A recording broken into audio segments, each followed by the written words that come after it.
Welcome to Ben Franklin's World, a podcast about early American history with Liz Covart. The study of history is key to understanding who we are and how we can affect a better future. Ben Franklin's World will introduce you to historical people and events that have impacted and shaped our present-day world. And now, here's your host, Liz Covart. Hello, and welcome to episode 41 of Ben Franklin's World, the podcast dedicated to helping you learn more about how the people and events of our early American past have shaped the present-day world we live in. Today, we conclude our 5-part Happy Birthday United States series by looking north to Canada. You heard me right. There's nothing wrong with your earbuds or your audio. We're going to conclude our 5-part series that looked at the American Revolution in detail by going north to Canada. And the reason for this is in 1775, the Patriots invaded Canada. They went there hoping that they could convince the residents to join the American Revolution. And they wanted the Canadians to join the American Revolution because they did not want the British to use Canada as a gateway into the United States. And of course, their fears proved warranted because in 1777, that's exactly what John Burgoyne did. He launched an assault from Canada down the Hudson River Valley into the United States. So what went wrong with the American diplomatic mission to Canada?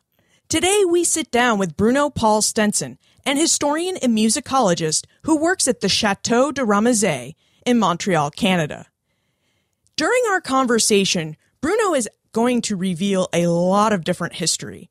We're going to begin our talk by looking at New France and the French settlement of New France, the founding of Montreal and its importance to the colony of New France, and finally, we'll spend the last half or third of this episode exploring the important role the Château de Ramezay played during the American Revolution.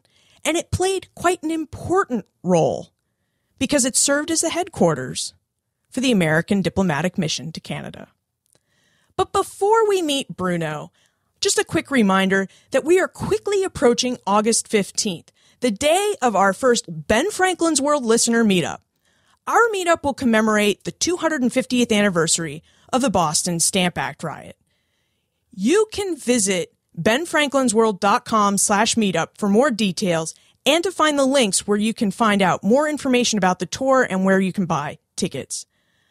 I am really excited about this event, and I really can't wait to meet you in person. I hope that you're able to make it. And if not, no worries. I'm sure we're going to have future meetups and opportunities to meet in person. Okay, let's meet our guest historian, Bruno Paul Stenson. With tidings and wisdom to share about our early American past, here is this week's special guest. Bruno Paul Stenson is an historian and musicologist. He is a specialist in the social history of New France, and he is an educator at the Château Ramezay, a museum and historic site of Montreal. In collaboration with UNESCO, experts selected the Château Ramezay as one of the 1,001 historic sites you must see before you die. Welcome to Ben Franklin's World, Bruno, or should I say, bienvenue? Well, thank you very much, or should I say, merci. We are excited to have you join us today so we can investigate some of the history of New France. It is really difficult for us to understand colonial North America, the 4 imperial wars fought here, and the American Revolution without understanding a bit about the colony of New France and its tension-filled relationship with its British colonial neighbors to the south. So thank you so much for joining us. You're very welcome. Before we dive into the history of New France, would you tell us a bit about yourself, the types of work you do for the Chateau Ramsay, and perhaps what a musicologist is? Well, a musicologist is somebody who studies the geography of music or the sociology of music or the technology of music. In fact, any aspect of music at all without necessarily being a musician or even studying the music itself. My particular interest in this field is the history of musical instruments, of which I own and play about 250 different types from around the world and all through time. Wow. I've always been interested in music and also always been interested in history. Indeed, 2 of my 4 university degrees are in history, and my long-lasting volunteer position so far has been guiding at the Chateau Ramsay Museum, which is a history museum in Old Montreal. When the director found out about my musical talent and instrument collection, he hired me right away to present 18th century music in 18th century costume on my 18th century musical instruments. Wow, that sounds like a really fun job. It really is cool, because I also get to do special thematic tours and school tours at the museum, and I've been on the guide's board of directors. I'm now a member of the guide training team, so I do a whole lot of things at the Chateau Ramsay Museum. It's actually quite amazing what you can do when you have no social life. Before we talk about the chateau, would you help us brush up on our colonial American history? Would you provide us with a brief overview of how, when, and why the French settled New France? Oh, the French were the Johnny-come-latelys of North American exploration during the early Renaissance, which is a bit of a surprise when you consider that by many measures, France was the dominant power in Europe at the time.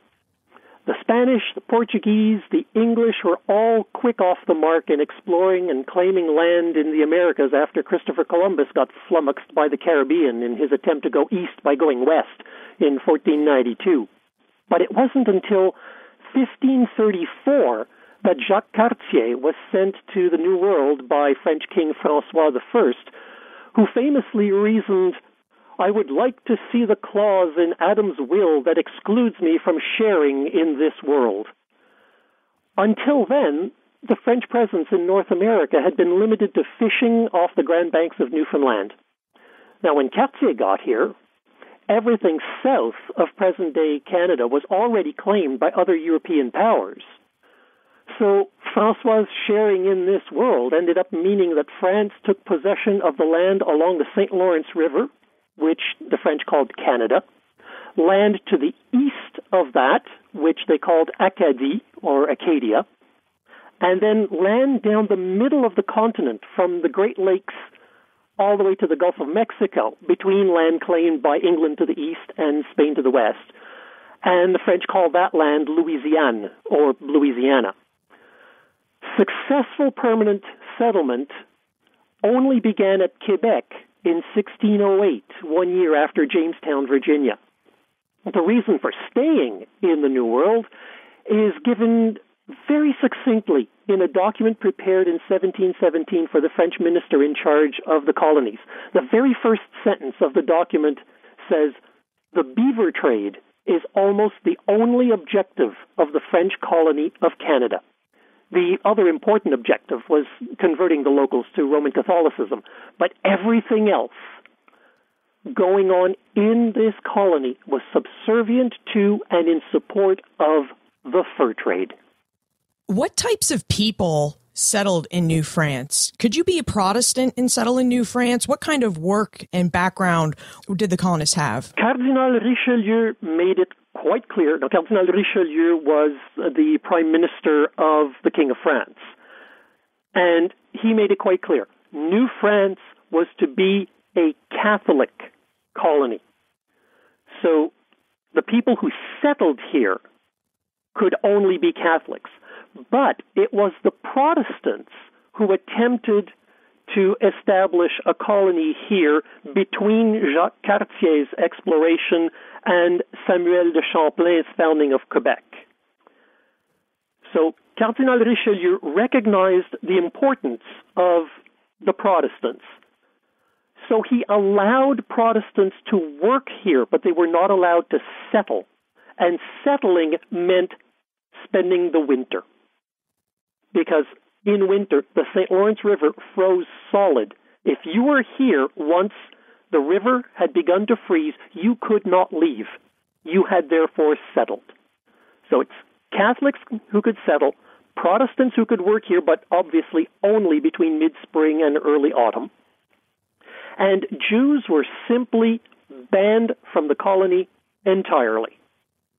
When did the French found Montreal, and what role did that city play in the settlement of New France? Montreal, or Ville-Marie de Montréal, as it was known then, was founded in 1642 on the island of Montreal, which itself is named in a roundabout way after the bump in the middle of the island called Mont-Royal, or Mount Royal.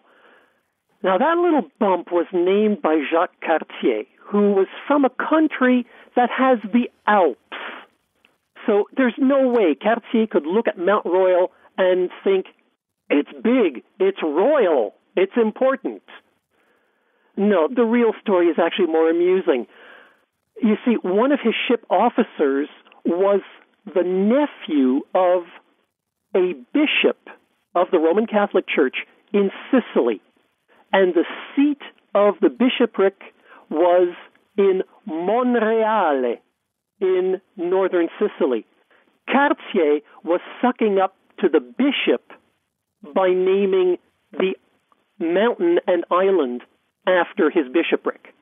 So it's got nothing to do with the mountain actually looking royal in any way. Be that as it may, Montreal was founded in 1642 by Paul de Chomedey, Sieur de Maisonneuve, and he intended the city to be an evangelical station with the goal of converting the Amerindians who had long been coming to the island of Montreal on a regular basis for trade, the island being located at the confluence of rivers leading to the northwest, to the Great Lakes, and to the northeast. That the Amerindian trade already involved furs rather quickly inspired de Maisonneuve and friends to convert Montreal from an evangelical station to a commercial fur trade station. And as such, while Quebec remained the political capital of the colony, Montreal became the economic capital of the colony. Let's talk about the Amerindian peoples who lived around and came and visited Montreal. What kind of relationship did they have with the settlers of Montreal and New France? Oh, a year after founding Quebec City, Samuel de Champlain set the pattern of relationships between the French and the natives. In 1609, to support the Hurons from the Great Lakes with whom he was trading and who were at war against the Iroquois, Champlain went to war against the Iroquois as well. This war went on until the Great Peace of 1701. So this is a war against the Iroquois that lasted almost a century. And sadly, when you read the treaty, it really turns out to have been not the Great Peace, but the Great Surrender of the technologically wanting. So with peoples to the west and north of the St. Lawrence, the Hurons and the Algonquians, the French had uninterrupted amicable relations, but with people to the south, the Iroquoians, they had hostile relations at the beginning, followed by a very uneasy peace. What was the nature of their hostile relations? Is it because the French moved in and took over their lands? Were they seen as a threat? Were there just poor trading relationships? It's largely because the French were trading with the Hurons, who lived farther north than did the Iroquoians. The farther north you go on the continent, the more beavers you're going to find. And the beaver was the prime fur that these people, the French, were looking for. So the Hurons had more furs. The Iroquois were trading with the English and rapidly running out of fur. So the Iroquois were at war against the Hurons to get the Hurons' fur supply. So the French were basically involved in an economic war between their trading partners and their trading partners' enemies. Let's shift the conversation a bit and get more into the history of the Chateau Ramsay. Who was Claude de Ramezay, and why did he decide to build the chateau? At that time, Canada, the part of New France along the St. Lawrence River, was divided into 3 administrative regions, each centered on one of Canada's 3 cities, Quebec, Montréal, and halfway between them along the St. Lawrence, Trois-Rivières. Canada as a whole had a governor-general. Each of the 3 city-centered administrative regions also had its own governor. Claude de Ramezay was appointed governor of Montreal and the surrounding region in 1704.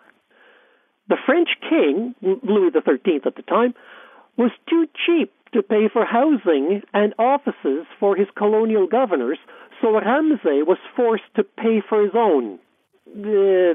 Sort of. Back then, a stone house would cost 450 livres minimum. That's roughly $20,000 in today's currency.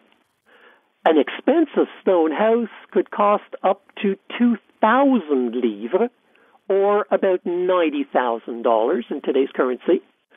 Well, Claude de Ramsay, being the representative of the king, had to look the part, so he borrowed 3,400 livres, some $160,000 in today's currency, and he borrowed this from the Franciscan brothers to pay for his builder.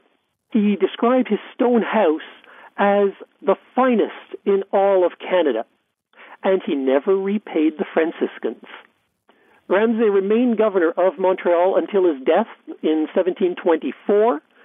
His widow, Marie-Charlotte Denis de la Ronde, who bore Ramsay's 16 children, outlived him by 20 years.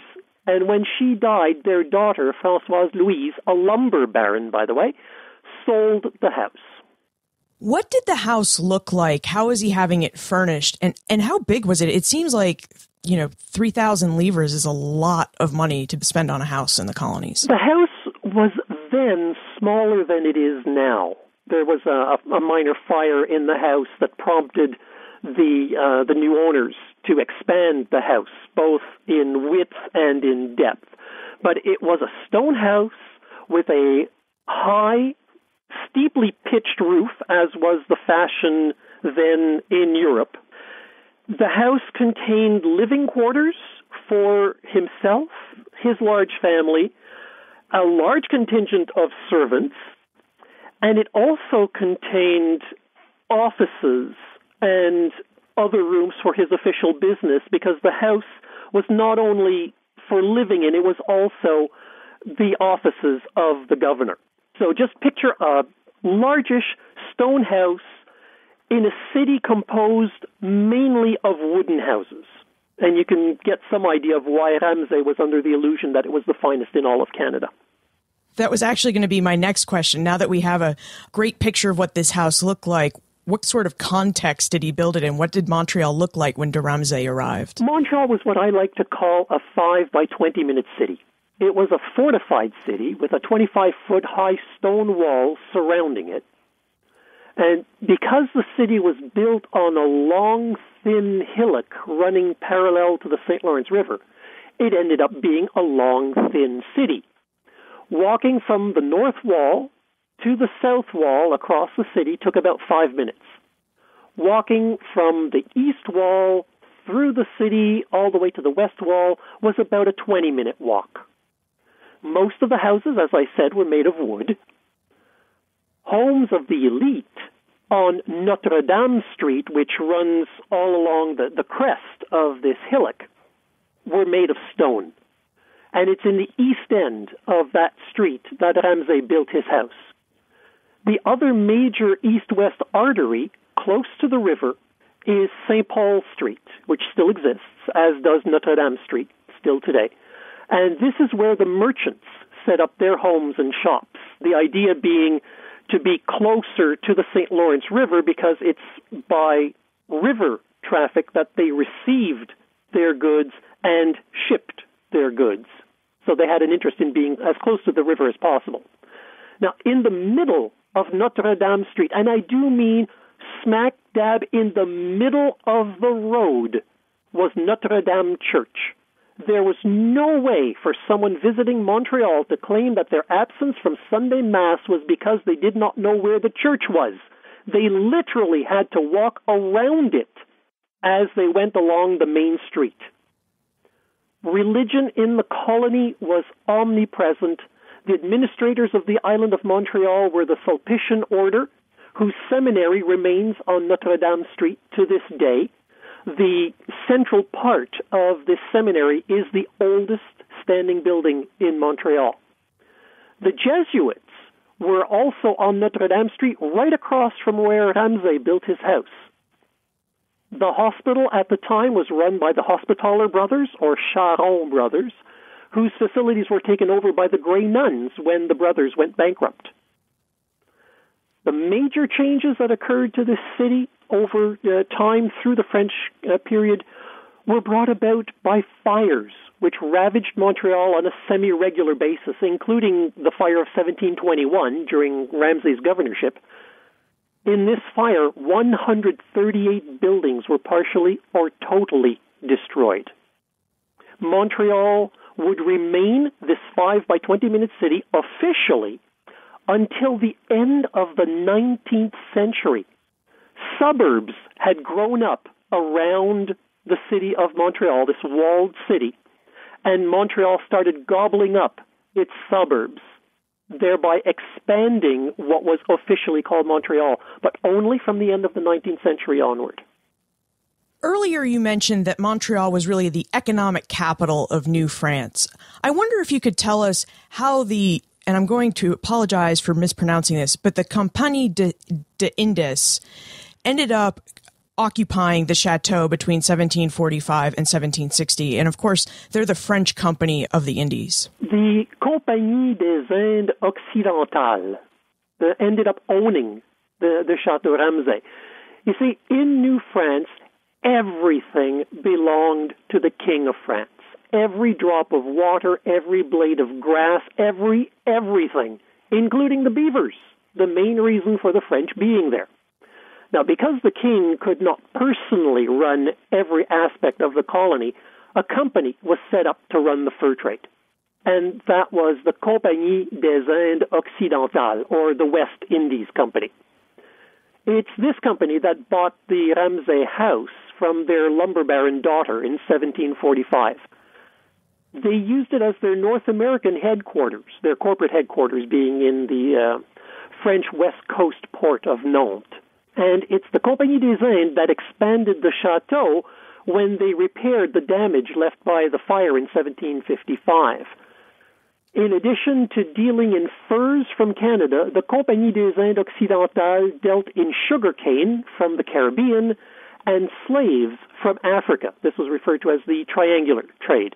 They would bring goods from one area to the next, pick up whatever they were working on in that area, bring it to the next one, and so on in a triangle.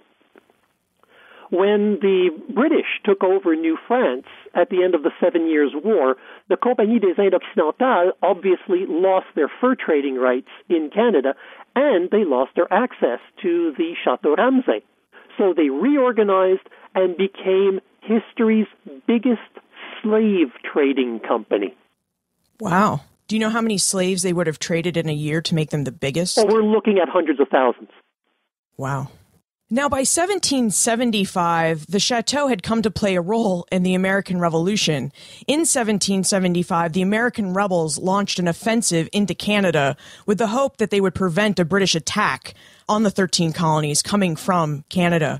What role did the Chateau Ramsay play during the American occupation of Montreal between 1775 and 1776? Well, the revolutionaries didn't so much want to prevent an attack from the north as incorporate the new British colony into their Republican project.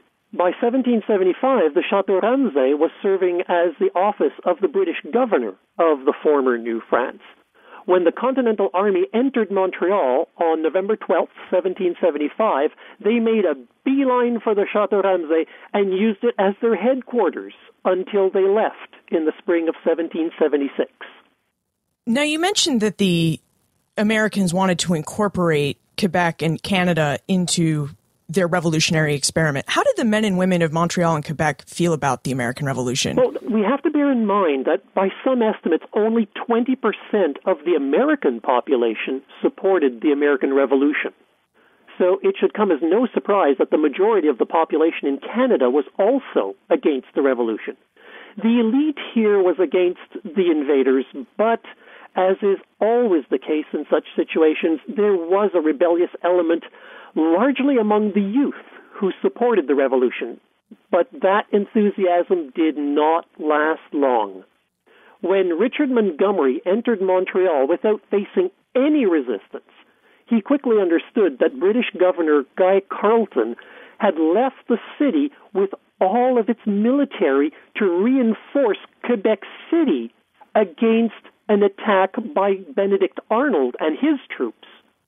So Montgomery left for Quebec City with about half of his forces, leaving Major David Wooster in charge at Montreal.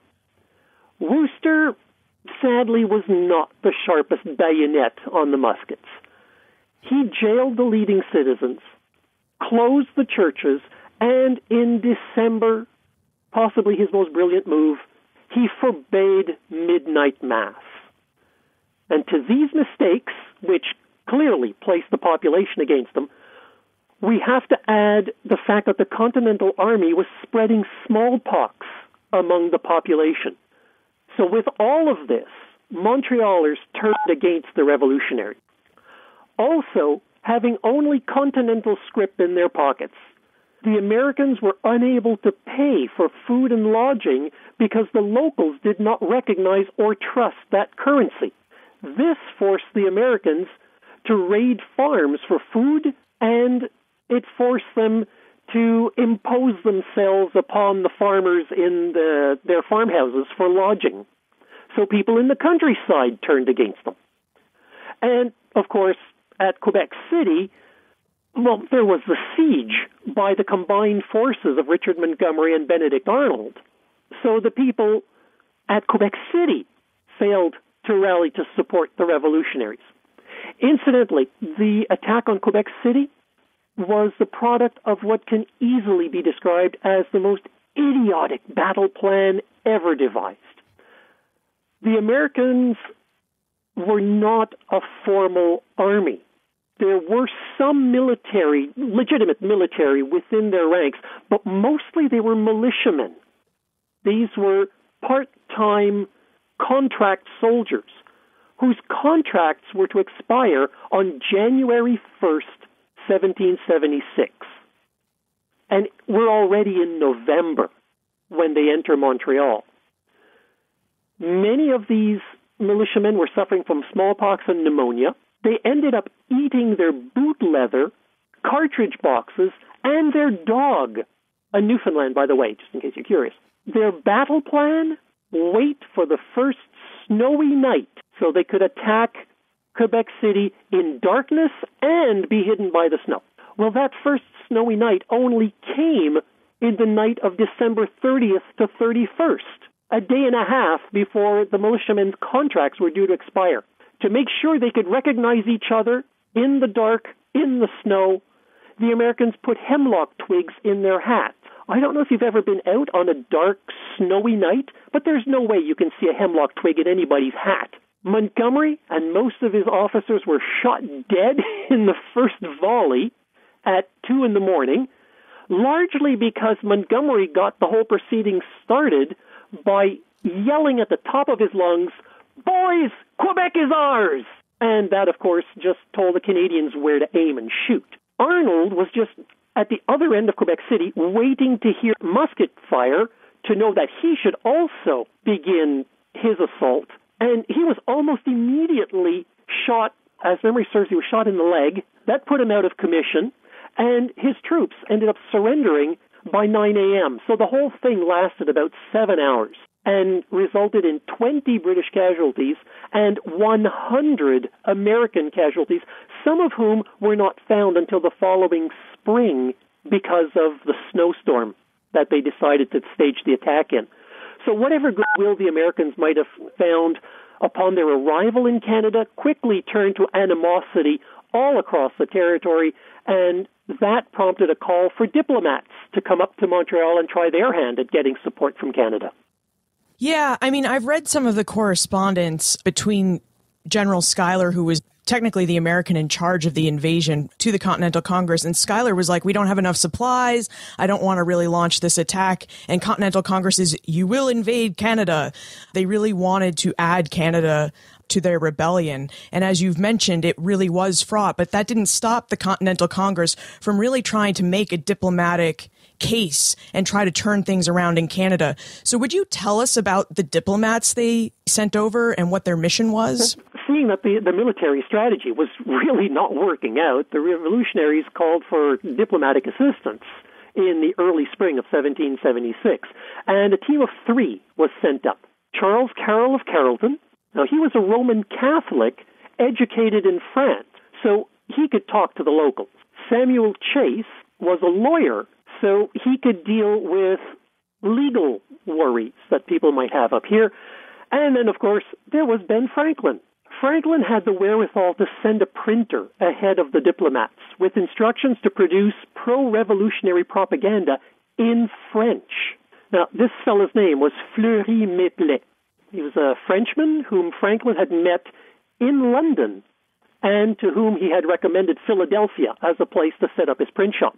A year later, Franklin is back with them in Philadelphia telling him, go to Montreal, print stuff for us. Now, Benedict Arnold was back from Quebec City when the diplomats arrived. And remember, the Chateau Ramsay was the headquarters of the Continental Army. So Benedict Arnold hosted a reception for the American diplomats at the Chateau Ramsay. Unfortunately, the revolutionaries had bollocksed up the job so very badly, and by June 15th, it was time to leave. They all made it back over the border, except the printer. He couldn't afford to leave his printing equipment behind, and he also couldn't afford to take it with him. Like the other revolutionaries, the only money he had in his pockets was Continental script, which no one would recognize, and by this time, the locals were so fed up with the revolutionaries that nobody would help him for free or otherwise. So the printer ended up being arrested by the British and put in jail. When they released him as harmless, he started up a pro-revolutionary newspaper. Not the smartest thing to do. That got him thrown back in jail. When he was released a second time, he started up another newspaper. This is in 1778, and that newspaper still exists today. Founded by Fleury Méplet during the American Revolution, it is Montreal's last remaining English-language daily, The Gazette. What role does the Chateau Ramezay serve in the present day? I mean, what will we see when we come on our next visit to Montreal? Well, when the French Fur Trade Company got booted out of Canada after the conquest, the chateau served as the office of the Governor of Canada. It served as a courthouse, a school, even a university, the first French-language university in Montreal. And then, believe it or not, in the 1890s, it was unused and slated for demolition. It was saved by a club of amateur historians and collectors called the Antiquarian and Numismatic Society of Montreal. They created the Chateau Ramsay Museum within the building's walls in 1895. Through the building itself, the hundreds of historical artifacts that it houses, and through its staff and volunteer guides in period costumes, s'il vous plaît, the museum focuses on the history of Montreal and, by extension, the history of the province of Quebec, of Canada, and bits and pieces of the American history that we share. My favorite room, by far, is the original kitchen in the basement, partly because it has the most amusing cooking aid ever devised, very high-tech for its day. My second favorite space is the French-style garden that occupies the museum's backyard. It's only 1/6 the size of Claude de Ramsay's original garden, but it does give a hint of the magnificent space that Ramsay and his guests will have strolled through. Now, among my favorite items in the permanent exhibition is a Deux Dion Bouton automobile dating back to sometime between 1898 and 1903. It's the first automobile to have been given a registration number by the Quebec government, the equivalent back then of getting a license plate. I also like the magnificent portrait of Ben Franklin and the note that he and his fellow diplomats wrote in Montreal to secure the safe passage of the wife of the man in whose house Franklin had stayed while in Montreal. These last two items are in a room dedicated to two of the three times that the United States tried to capture Canada, namely the American Revolution and the War of 1812.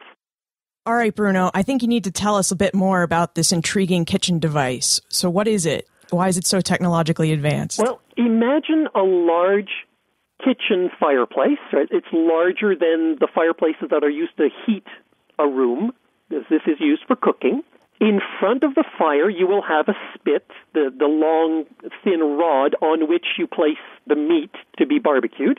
And because that spit needs to turn, otherwise you'll have burnt meat on one side and raw meat on the other, at some point, somebody devised the cleverest device to turn the spit and allow the human staff to carry on with other duties. You see, at the end of the spit is a pulley. The pulley links to a pulley on the side of a barrel that is inset into the wall above and to the right of the fireplace. So when the barrel turns, it causes the spit to turn. Now, the very clever part is how you make the barrel turn. Visitors at the museum will assume possibly water-powered or maybe even air-powered, that heat from the fireplace somehow is sent toward the barrel and that the hot air makes the barrel turn. But no, it's much simpler than that. The barrel is a dog wheel. You place a dog in the barrel, close the door, the dog does its best hamster impersonation, causing the barrel to turn, and that turns the spit. And because the dog turns the spit, the breed of dog is called a turn spit or a turn bull. Medium-sized dog, short, crooked legs, loves to run. And the surname Turnbull originates from some of the first breeders of this particular breed of dog. Wow, that is really neat. You have told us about what we will see at Chateau Ramezay, and there are so many wonderful objects and artifacts there. But it has been listed by UNESCO as one of the 1001 historic sites everyone must see before they die. Why do you think, what is your opinion? Why is the Chateau Ramsay on that list? Well, it's one of the oldest buildings in Montreal, and Montreal is worldwide an important city. The Chateau Ramsay is one of only 6 buildings left in Old Montreal that date back to the French regime, and it's the only French governor's residence left in all of Canada. The French governor of Montreal lived there. The French Fur Trade Company operated out of there. The British governor had his office there. The military commander of Canada during our revolution, downgraded to the rebellions of 1837-38, was headquartered there, and the list just goes on and on. The Chateau Ramsay is the belly button of Canadian history. If the list of 1001 historic sites were pared down to a list of 10, the Chateau Ramsay would still have to be on the list. Wow, it is a very impressive historic site. Now it is time for the Time Warp. This is a fun segment of the show where we ask you a hypothetical history question about what might have happened if something had occurred differently, or if someone had acted differently.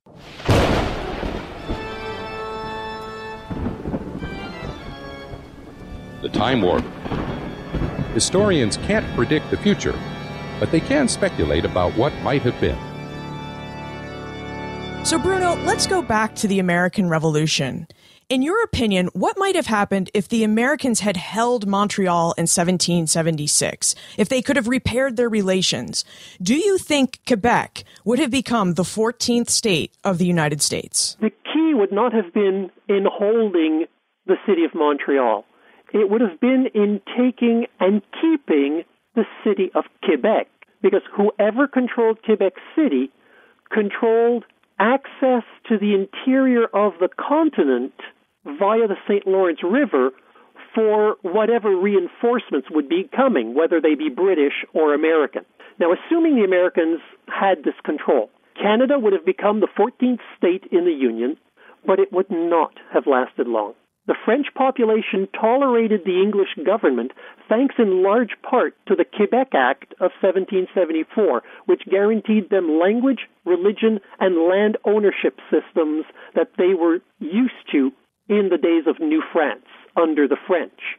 Any attempt to alter any of that would have had dire consequences for the government. Benjamin Franklin made it clear that the United States was to be English-speaking, not French, Protestant, not Catholic, and would have proper land ownership, not the quasi-feudal arrangement that was the seigneurial system inherited from New France. Carrying through with this idea would have put the population of Canada against the United States. Not carrying through with this idea would have put the population of the United States against its own government. It would have been a no-win situation for the Americans right from the start.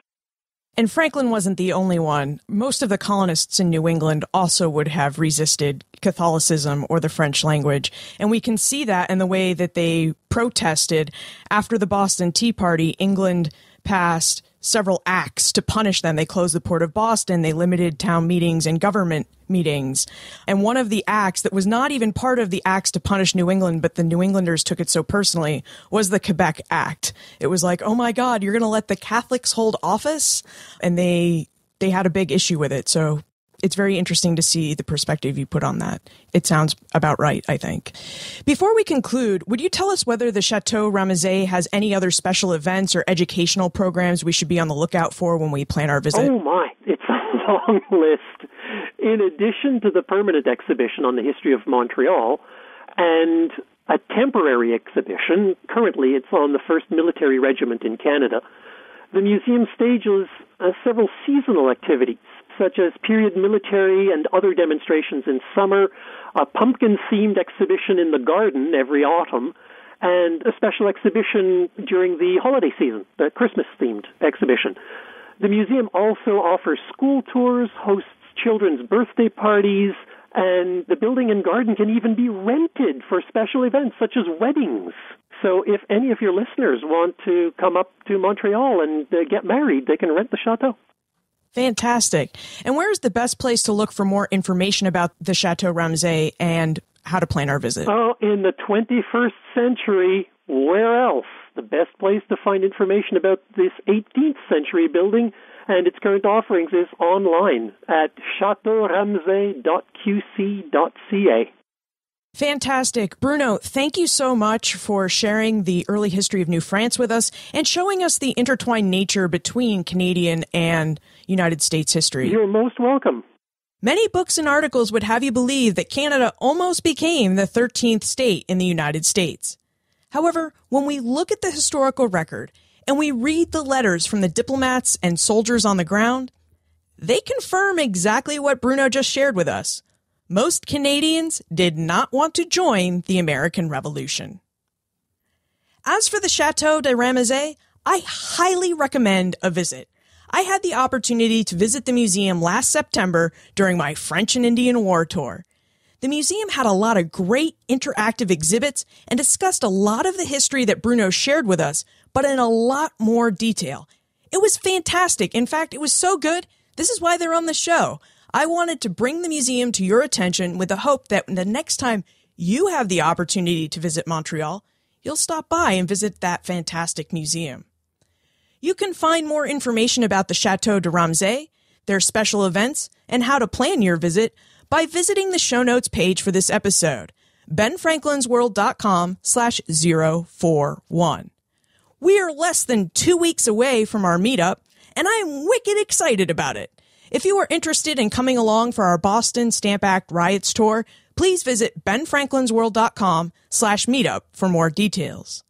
And while you're on the website, you should also consider signing up for the Franklin Gazette newsletter, which will not only deliver the show notes for each week's episode into your inbox, but it will also give you access to Poor Richard's Club, our social community for Ben Franklin's World listeners. And if you're the type of person who said, yeah, I'd love to join that community or get the show notes right in my inbox, but the only time you ever remind me, Liz, is when I'm on the go, no worries. You can text BF World to 33444 and sign up for those things there. Finally, what did you think of our 5-part series about different aspects of the American Revolution? Did having 5 episodes in a row discussing one historical event help you to better understand the events and ideas of the American Revolution? Let me know by leaving a comment on the show notes page for this episode or in Poor Richard's Club. You can also send me an email, liz@benfranklinsworld.com, or tweet me @LizCovart. And remember, never leave till tomorrow that which you can do today.